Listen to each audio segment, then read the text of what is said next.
We often believe it takes years for a pile of dry leaves to turn into rich humus. That is an illusion of stagnation. Nature does not require time. Nature requires understanding. Today, let us uncover the biological mastery of traditional farmers, compressing a year-long cycle into 21 brief days, awakening new life from the ruins of autumn. As the first bitter winds of the season sweep in, the trees drape themselves in vibrant cloaks before surrendering their withered leaves to the earth. Through the eyes of the modern world, this is yard waste, destined to be bagged and cleared away. But through the lens of ecology, a fallen leaf is not trash. It is a masterpiece of energy preservation. Before letting go, the tree gracefully withdraws all its vital sap, sugars, and pristine nutrients back into the heartwood to weather the winter. What falls to the grass are merely hollow shells, carrying a purely concentrated and fiercely stubborn load of carbon. That carbon is tightly woven with strands of cellulose and lignin, the most unyielding natural glues that forge the plant's armor. Imagine those dry leaves as a stack of firewood neatly arranged on the porch. You can water it, you can patiently wait for decades, but the firewood will remain firewood until a spark finally touches it. In our garden, this spark does not create smoke, it engineers life. That spark is the microbial workforce. Billions of invisible bacteria lie dormant beneath Mother Earth, yearning to access that carbon to create pitch-black humus. Yet they are suppressed by a harsh imbalance. To build their bodies and multiply their cells, microbes require protein, which means nitrogen. Fallen autumn leaves carry a violently extreme carbon-to-nitrogen ratio, often hovering at 60-to-1 or even 80-to-1. The meager trace of nitrogen is instantly depleted the moment the bacteria begin their work. The microbial population fades, and the compost pile turns cold and matted. What we must do is deliver nitrogen to re-establish the golden ratio of 30-to-1.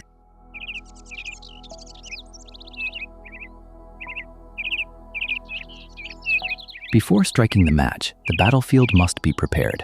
You gather whole, untouched leaves into a towering mound, pour water over it, and simply hope. But you forget that the waxy epidermis of the leaf was intentionally designed to shed rainwater away from the tree. The solution lies in fracture.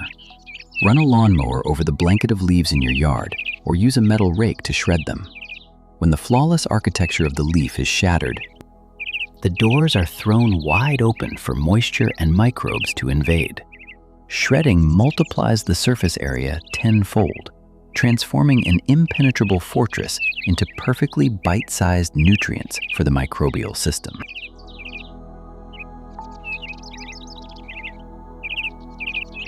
This is also a quiet moment to reflect upon our own limitations. The sheer scale of a monumental challenge often leaves us frozen. But much like the autumn leaves, when we learn to break a problem down, tearing our heavy burdens into smaller pieces, the impossible becomes possible.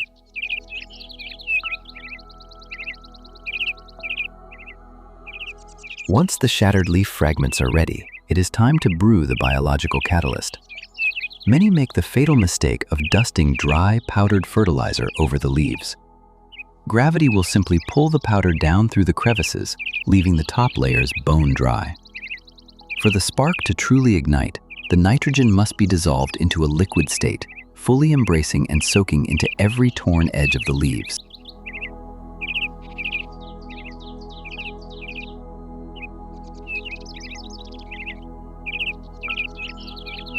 Prepare a bucket of warm water, roughly 5 gallons, to gently coax the plant tissues open. The first ingredient to awaken life is pure molasses, providing an abundant surge of carbohydrates along with iron, calcium, and magnesium. The true soul of the decomposition, however, lies in the organic nitrogen. You can utilize natural nitrogen sources dedicated to sustainable farming. If your homestead raises poultry or rabbits, blending their well-aged manure into the water delivers both a massive dose of nitrogen and a priceless population of indigenous bacteria.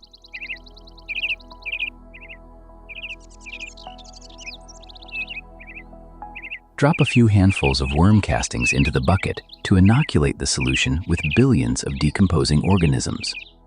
What you are holding in your hands is not merely a fertilizer. It is a miniature liquid ecosystem, perfectly brewed in harmony with the natural order.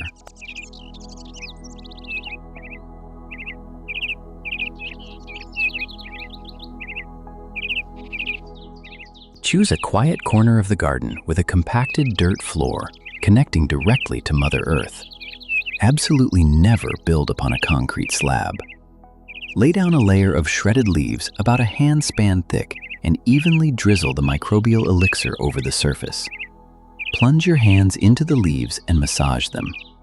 The absolutely perfect state is when a handful of leaves binds together like a damp sponge, yielding exactly 1 or 2 fragile drops of water when squeezed. That is the delicate boundary where both oxygen and water gracefully coexist.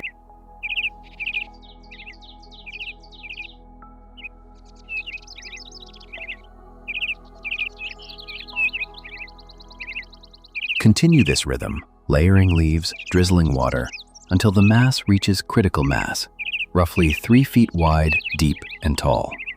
Once it achieves this size, the mass naturally locks the heat into its core, transforming the center into a biological furnace. Loosely drape a dark tarp over the top to lock in the moisture, while still allowing the living machine to breathe.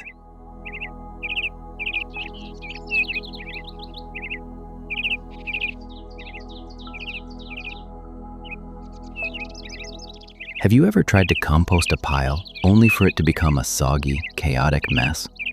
What quiet lesson did you draw from that failure? Please leave a few lines to share, for every story of stumbling is a guiding lantern for other gardeners.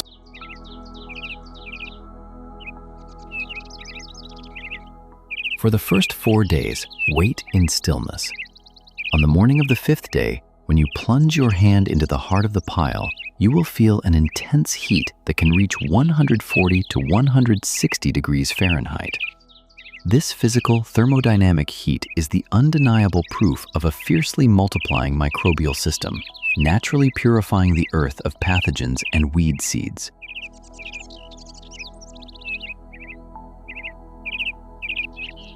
As the temperature peaks, the bacteria begin to starve for oxygen. Take a pitchfork and turn the blazing hot core to the outside, moving the cold outer leaves into the center. From the 6th day onward, repeat this dance every 2 days, turning the pile, checking the moisture, and covering it back up. Reaching the 21-day mark, the compost pile fulfills its mission. In your hands now rests a mound of loose, friable black gold, moist and carrying the ancient, earthy fragrance of the forest floor after a rain.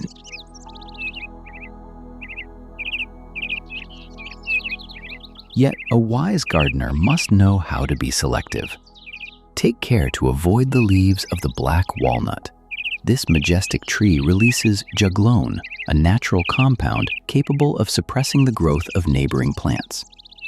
Horse chestnut or oak leaves, heavy with tannins, must also be limited to under 10% to prevent stalling the decomposition process. Filtering the unsuitable leaves from our compost pile is much like how we learn to gracefully let go of the things that no longer serve a purpose in our own lives. Spreading this magnificent humus across your garden beds is the moment you return billions of lives back to Mother Earth. The twilight years, or the fading of autumn, are not an end. They are the accumulation of profound wisdom and nourishment, waiting for a shared spark to transform into fertile ground that will nurture the generations to come.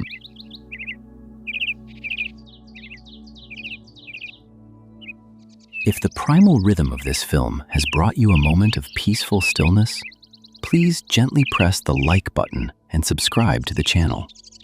Leave a comment sharing the quiet intentions you hold for your own garden. I will see you again in our next journey of healing.